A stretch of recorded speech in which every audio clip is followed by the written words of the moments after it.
অবস্থা সৃষ্টি করেছিল, কলেজ এবং ইউনিভার্সিটিতে দর্শনের সেঞ্চুরি করেছিল, বাংলাদেশে একের পর এক ইসলামের উপর আঘাত করেই যাচ্ছিল। ঠিক সেই সময় বাংলাদেশের এই ৫৬,০০০ বর্গমাইলের এই ছোট্ট এই ভূখণ্ডে হযরতে খাব্বাব, হযরতে খুবাইব, হযরতে উমরের উত্তরসূরি, হযরতে সুমাইয়ার উত্তরসূরি একদল যুবক এবং যুবতী দেশপ্রেম বুকে নিয়ে রাজপথে তারা ঝাঁপিয়ে পড়েছিল এবং তাদের পেছনে কুকুর লেলিয়ে দেওয়া হলো।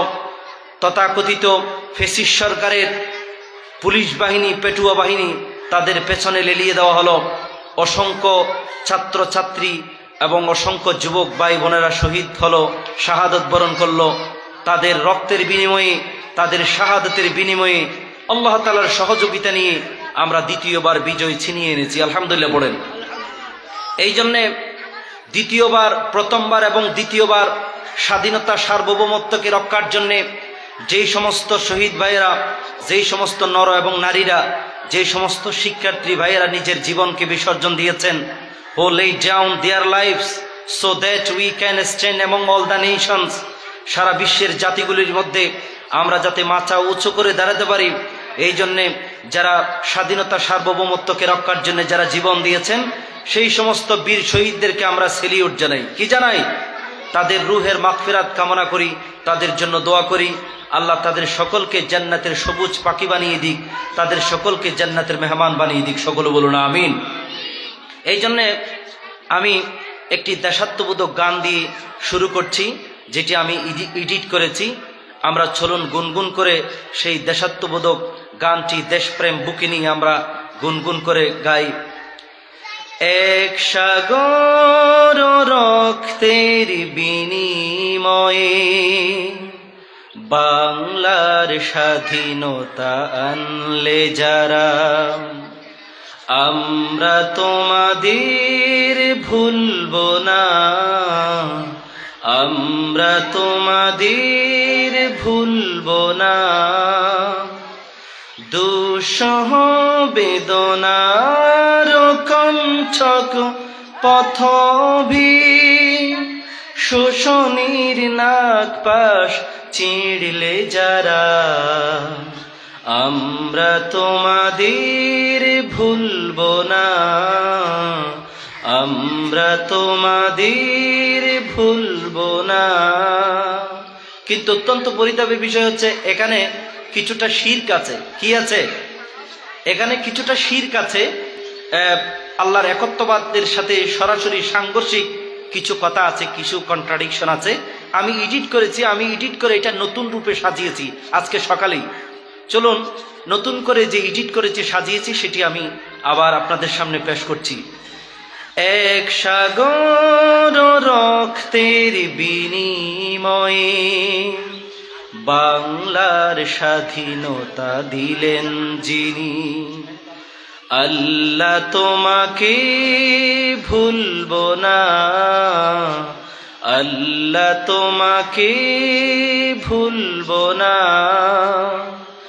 দুঃসহ বেদনার কণ্ঠক পথবি, শোষণীর নাক পাশ চিড়লে যারা, রক্তের বিনিময়ে বাংলার স্বাধীনতা দিলেন যিনি, আল্লাহ তোমাকে ভুলব না, আল্লাহ তোমাকে ভুলব না।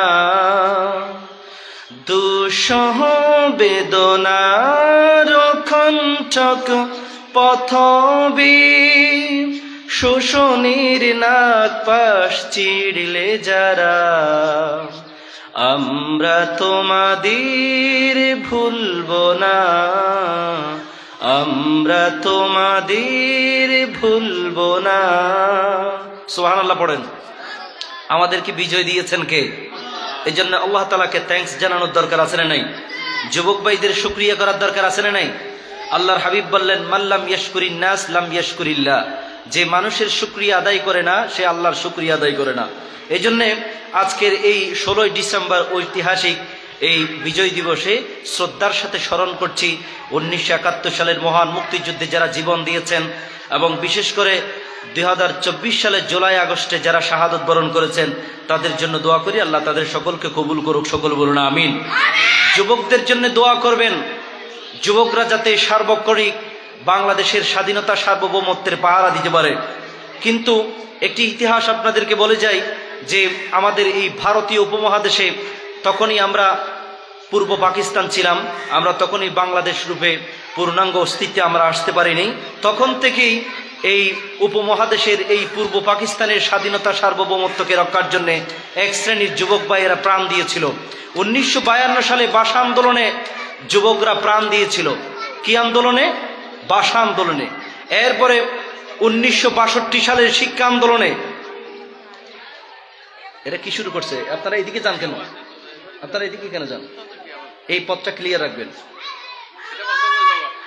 আপনারা চলে যান এদিকে, এই পথটা বন্ধ করবেন। কি অবস্থায় শোনেন, আমি সংক্ষিপ্ত আলোচনা করব কয়েক মিনিট, তারপর শেষ করে দিব। এই তোমরা কথা বলবা না। 1952 সালে ভাষা আন্দোলনে যুবকরা প্রাণ দিয়েছিল। কি আন্দোলন? ভাষা আন্দোলন। এরপর 1962 সালের শিক্ষা আন্দোলনে তাতেও যুবকরা প্রাণ দিয়েছিল। 1969 সালের গণঅভ্যুত্থানেও যুবকরা প্রাণ দিয়েছিল। তারপরে 1971 সালের মহান মুক্তিযুদ্ধে যুবকরা প্রাণ দিয়েছিল। 1990 সালে স্বৈরাচার বিরোধী আন্দোলনে যুবকরা প্রাণ দিয়েছিল। 1992 সালে বাবরি মসজিদ রক্ষার আন্দোলনে যুবকরা প্রাণ দিয়েছিল, যেই সময় ভারতে বাবরি মসজিদ ভেঙে খান খান করে দেওয়া হয়েছিল। এই মুসলিম যুবকরা আন্দোলনে নেমে পড়েছিল, রাজপথে তাকবীরের স্লোগান দিয়েছিল, লিল্লাহে তাকবীর, আল্লাহু আকবার স্লোগানে যখন রাজপথ মুখরিত করেছিল, ঠিক সেই সময়ে ভারতের এক শ্রেণীর পেটুয়া বাহিনীর গুলিতে অসংখ্য যুবক ভাইয়েরা শাহাদত বরণ করেছে 1992 সালে। 1994 সালেও যুবকরা প্রাণ দিয়েছিল। নাস্তিক মোরতাদ বিরোধী আন্দোলনে যুবকরা প্রাণ দিয়েছিল। 2001 সালে ফতোয়া বিরোধী রায় বিরোধী আন্দোলন, ফতোয়া বিরোধী আন্দোলনে যুবকরা প্রতিবাদ করেছিল, সেখানে যুবকরা প্রাণ দিয়েছিল। 1994 সালে নাস্তিক মোরতাদ বিরোধী আন্দোলনে যুবকরা প্রাণ দিয়েছিল। 2001 সালে ফতোয়া বিরোধী রায় বাতিল আন্দোলনে যুবকরা প্রাণ দিয়েছিল। 2011 সালে কোরআন বিরোধী রায় বাতিল আন্দোলনে যুবকরা প্রাণ দিয়েছিল। এরপরে 2013 সালে নব্য নাস্তিক মোরতাদ বিরোধী আন্দোলনেও অসংখ্য যুবকরা প্রাণ দিয়েছিল। এরপরে 2024 সালে জুলাই আগস্টে অসংখ্য যুবকরা রাজপথে নেমে পড়েছিল, ফ্যাসিস্ট সরকার এবং স্বৈরাচারী সরকারের বিরুদ্ধে আন্দোলন করেছিল, অসংখ্য যুবকরা শাহাদত বরণ করেছিল, ঠিক কিনা? এই জন্য যুগ যুগ ধরে অসংখ্য যুবকদের তাজা রক্তের বিনিময়ে আমরা স্বাধীন একটি ভূখণ্ড পেয়েছি। এই জন্য এই মহান বিজয় দিবসে তাদের জন্য দোয়া করি, যারা এই স্বাধীনতা সার্বভৌমত্বকে রক্ষার জন্য যারা জীবন দিয়েছেন, আল্লাহ তাদের সকলকে জান্নাতের মেহমান বানিয়ে দিক, সকলে বলুন আমিন। এই জন্য আমরা যারা যুবক আছেন তাদের উচিত তাদের এই অদম্য যৌবন শক্তিকে কাজে লাগানো। তীব্র স্রোতে উজান সাঁতারে পাড়ি দেয়াই হচ্ছে তারুণ্যের ধর্ম। চেতনাদীপ্ত তরুণরা যখন এগিয়ে যায়, তখন সকল প্রতিবন্ধকতার চড়াই উতরাই মাড়িয়ে তারা বিজয় ছিনিয়ে আনে, বিজয়ের পুষ্পমালা তাদের পদচুম্বন করে। যৌবনকে যদি আমরা সঠিকভাবে কাজে লাগাতে পারি, তাহলে ইহকালীন কল্যাণ ও পরকালীন জীবনে মুক্তির বিশাল বাগিচায় উপনীত হওয়া যাবে, ঠিক না? আল্লাহর হাবিব সাল্লাল্লাহু আলাইহি ওয়াসাল্লাম মুসলিম যুবককে দেখলেই তাদের সন্তুষ্টির জন্য নিজের চাদরকে জমিনে বিছিয়ে দিতেন। এরপরে আল্লাহর হাবিব যখন কালিমার দাওয়াত দিতেন, সর্বাগ্রে যুবকরাই আল্লাহর হাবিবকে সহযোগিতা করেছিলেন এবং বুড়ারা মুরব্বীরা আল্লাহর হাবিবের বিরুদ্ধে আচরণ করেছিল, ঠিক না? কোন আল্লাহর হাবিব সাল্লাল্লাহু আলাইহি ওয়াসাল্লাম মাত্র 17 বছর বয়সে মুসলিম যুবকদেরকে, তাওহীদপন্থী যুবকদেরকে একত্রিত করেছিলেন। এই জন্য তিনি একটি সংগঠন করেছিলেন, সেই সংগঠনের নাম হচ্ছে হালাফুল ফুজুল। কি নাম? হালাফুল ফুজুল, যাকে আমরা বাংলায় হিলফুল ফুজুল বলি। আল্লাহর হাবিব যুবকদেরকে একটা প্ল্যাটফর্মে নিয়ে এসেছিল। আরেকটি ধ্রুব সত্য কথা হচ্ছে, আল্লাহর হাবিব সাল্লাল্লাহু আলাইহি ওয়াসাল্লামের হাতে হাত রেখে যুবকরাই সর্বপ্রথম কালিমা পড়ে মুসলমান হয়েছিলেন। সুবহানাল্লাহ পড়ে। হযরত আলী রাদিয়াল্লাহু তাআলা আনহু মাত্র 10 বছর বয়সে কালিমা পড়ে মুসলমান হয়েছিলেন। হযরত উমর 29 বছর বয়সে কালিমা পড়ে মুসলমান হয়েছিলেন। হযরত ওমর 29 বছর বয়সে কালিমা পড়ে মুসলমান হলেন, হযরত আবু বকর মুসলমান হলেন। অর্থাৎ তরুণরা দলে দলে আল্লাহর হাবিবের হাতে হাত রেখে কালিমা পড়ে মুসলমান হয়েছিলেন। সুবহানাল্লাহ পড়েন। আবার তোমাদের মতো যুবক হযরত ইব্রাহিম আলাইহিস সালাম মূর্তির বিরুদ্ধে, তাগুতি শক্তির বিরুদ্ধে সশস্ত্র সংগ্রামের ডাক দিয়েছিলেন, তাওহীদের ডাক দিয়েছিলেন। তোমাদের মতো যুবক ছিল হযরত ইব্রাহিম আলাইহিস সালাম। সুবহানাল্লাহ পড়েন। তোমাদের মতো যুবক হযরত ইউসুফ আলাইহিস সালাম তরুণ বয়সে জেল কেটেছেন, সত্যের পক্ষে ছিলেন। সত্য কথা বলতে গিয়ে সত্যের সপক্ষে থাকার কারণে তিনি জেলে আবদ্ধ ছিলেন। এরপরে তোমাদের মতো যুবক ছিল হযরত ইউনূস আলাইহিস সালাম, তরুণ বয়সে মাছের পেটে চলে গিয়েছিল। তোমাদের মতো যুবক ছিল হযরত দাউদ আলাইহিস সালাম, তিনি তরুণ বয়সে জালিম কুখ্যাত সন্ত্রাসী জালুতকে তিনি হত্যা করেছিলেন। সুবহানাল্লাহ পড়েন। তোমাদের মতো যুবক ছিলেন মুআজ এবং মুআওয়াজ, তরুণ বয়সে এই বিশ্বের কুখ্যাত সন্ত্রাসী আবু জাহেলকে বদরের প্রান্তরে তাকে হত্যা করেছে। এই বিশ্ব সন্ত্রাসীকে হত্যা করে পৃথিবীর জমিন থেকে বিদায় করে দিয়েছে। সুবহানাল্লাহ পড়েন। তোমাদের মতো যুবক হযরত আলী রাদিয়াল্লাহু তাআলা আনহু, তিনি কামুস দুর্গের লৌহ কপাট ডান হাতে উপরে ফেললেন, এক মুষ্টিতে নিলেন এবং সেটিকে তিনি যুদ্ধের ডাল হিসেবে ব্যবহার করেছে। সুবহানাল্লাহ পড়েন। তোমাদের মতো যুবক ছিল খালিদ ইবনে ওয়ালিদ, মুতার প্রান্তরে নিজের শৌর্য বীর্য দেখিয়েছিল, সাহস দেখিয়েছিল। হযরতে খালিদ ইবনে ওয়ালিদের নেতৃত্বে মুসলমানরা মুতার প্রান্তরে বিজয় লাভ করেছিল। সুবহানাল্লাহ পড়েন। তোমাদের মতো যুবক ছিল যে এই স্পেন বিজয়ী তারেক ইবনে জিয়াদ, তোমাদের মতো যুবক ছিল, সে স্পেন বিজয় করেছে, মুসলমানদের হাতে কালিমা খচিত পতাকা তুলে ধরেছিল। সুবহানাল্লাহ পড়েন। তোমাদের মতো যুবক ছিল মুহাম্মদ বিন কাসিম, মাত্র 17 বছর বয়সে ভারতে কালিমার দাওয়াত দিয়েছিল। সুবহানাল্লাহ পড়েন। এই জন্য যুবকদের যুগে যুগে যুবকদের রক্ত, ইসলামকে সফল করার জন্য যুবকদের রক্ত ছিল কি ছিল না? এই জন্য প্রয়োজন আরেকটি লড়াই হবে। যদি এই অন্তর্বর্তী সরকার যদি ইসলামের বিপক্ষে যায়, দেশের স্বাধীনতা সার্বভৌমত্বের বিপক্ষে যায়, আবার যদি নতুন করে কোনো ফ্যাসিস্ট সরকারকে বাংলার জমিনে পুনর্বাসন করতে চায়, যদি বাংলার জমিনে আবার নতুন করে ফ্যাসিস্ট সরকারের পুরাতন রূপকে যদি নতুন রূপে প্রতিষ্ঠা করতে চায়, তাহলে আবার নতুন করে 2024 সালের মতো, জুলাই আগস্টের মতো নতুন করে আরেকটি বিপ্লব সংগঠিত হবে ইনশাআল্লাহ। ঠিক কিনা বলেন? এই জন্য যুবকদেরকে একটি প্ল্যাটফর্মে চলে আসতে হবে, একই কাতারে আবদ্ধ হতে হবে। তাহলে বুঝাই যাচ্ছে যুবকদের রক্ত ইসলামের জন্য, দেশের স্বাধীনতা সার্বভৌমত্বকে রক্ষার জন্য কাজে লাগানোর দরকার আছে না নাই? এবার আসুন, আজ মহান বিজয় দিবস। কি দিবস? বিজয় দিবস। 1971 সালের মহান মুক্তিযুদ্ধে জানুয়ারি, ফেব্রুয়ারি, মার্চ, এই মাস থেকে শুরু করে March, April, May, June, July, August, September, October, November, ডিসেম্বরের 16 তারিখের আগ পর্যন্ত দীর্ঘ 9টি মাস এক রক্তক্ষয়ী সশস্ত্র সংগ্রামের মাধ্যমে আল্লাহ তাআলার সহযোগিতা নিয়ে আমরা কিন্তু বিজয় ছিনিয়ে এনেছিলাম। সুবহানাল্লাহ পড়েন। এই জন্য বিজয় দিতে পারে কে?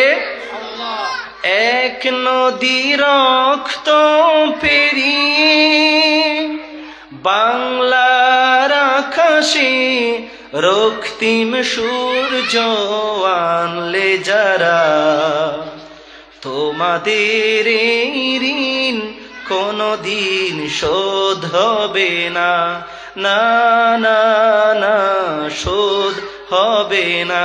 বলুন, এক নদী রক্ত পেরিয়ে বাংলার আকাশে রক্তিম সূর্য আনলে যারা, তোমাদের এই ঋণ কোনদিন শোধ হবে না, না শোধ হবে না, না না না, শোধ হবে না।